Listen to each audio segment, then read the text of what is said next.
Welcome to the channel. This is Ryan Knows Tech with TechInform.us, and I'm going to take care of one of the bigger requests I've got recently, and we're going to take a look at the 13-inch MacBook Pro in relation to the 15-inch MacBook Pro and their size factor. Which one is more portable, easier to carry around? Obviously the 13-inch is going to be better with that, but just how much? Is it worth getting the 15 over the 13 if, say, maybe you need to carry it to work or school or on the go? Or we're really going to try to break that down a little bit for you and help you decide which MacBook Pro is going to be better for what you need.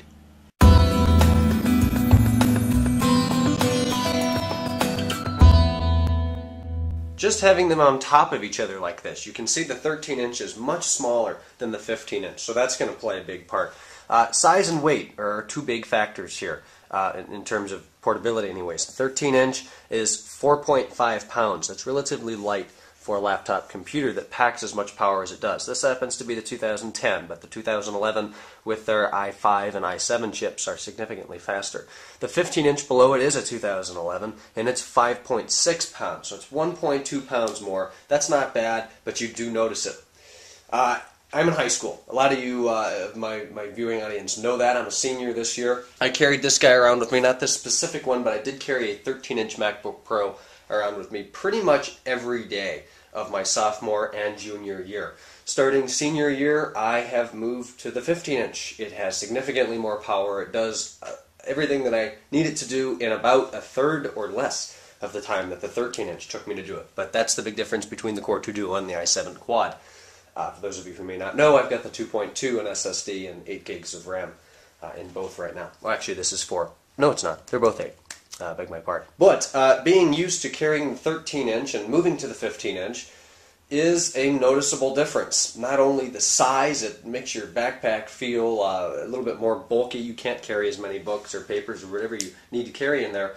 The weight is the biggest factor here. And to be perfectly honest, it is nowhere near as bad as I thought it was going to be. I figured the thing would be falling off my back after standing up for 5 minutes in between hauls. And quite honestly, it's really not that bad.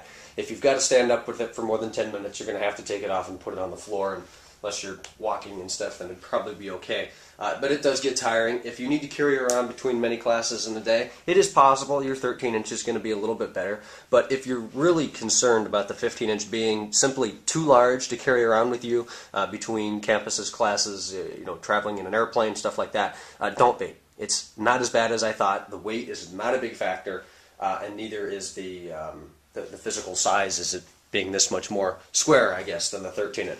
You notice it, yes, but it is not an incredible burden. Getting the portability factor out of the way, this is not a 13-inch versus 15-inch in terms of specs and performance and stuff like that, but more talking about portability, you are going to have a lot more power, as most of you know, with your 15-inch. You're going to have a little bit less battery power, but a lot more processing power. You can get bigger hard drives in it. Of course, you could upgrade your 13-inch. The biggest thing, though, would be the graphics and the processor, as well as your screen real estate. I noticed a big difference in 15 over 13 inches, and then, of course, I went for the high res, which is 1680 by 1050 versus 1280 by 800. That is a monumental difference in anything. Web browsing, anything you do on the computer is so much nicer with the high resolution display. But that's to be expected. You gain 2 more inches. It's probably about twice the pixels, not quite, but it's a lot more pixels to deal with.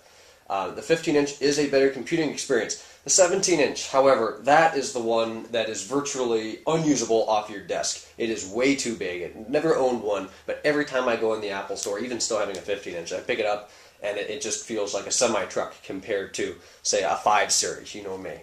So, the 13-inch is your best one for carrying around, but the 15-inch is not going to be a problem. Obviously, the ultimate solution to this would be the 13 or 11-inch MacBook Air. Of course, those don't have the power, they do not have the connectivity and stuff like that. But if you're solely looking for something that you can practically fit in your pants pocket without anybody asking you about it, then you're probably going to want to go with the 11-inch Air. If you want more power and move up from there to your MacBook Pros and look at the 13 and the 15. Obviously, the best way to figure out which is going to be best for you, go into your local Apple store, pick one up, feel it, use it for a little bit in the store, and I hope this video could help you make your decision. So leave any comments or questions down below. Send me an email, ryan@techinform.us. Check out our site, techinform.us, and then my personal Twitter is twitter.com/JamesRSchultz. Thanks so much, guys. Subscribe if you like the channel. Check out the new channel based off the BMW E39 5 Series. It's called E39 Source. The link is down below. Please subscribe if that's your thing. I've got new videos coming up dealing with brake rotors on the front, performance slotted rotors, as well as a new e-brake inside. That's one of the bigger things with the 97 through 2000 M5s. They used an e-brake in there that would wear off. It looks awful. So I've got mine in the mail. And again, thanks, and I'll talk to you guys tomorrow on Thursday. Bye-bye.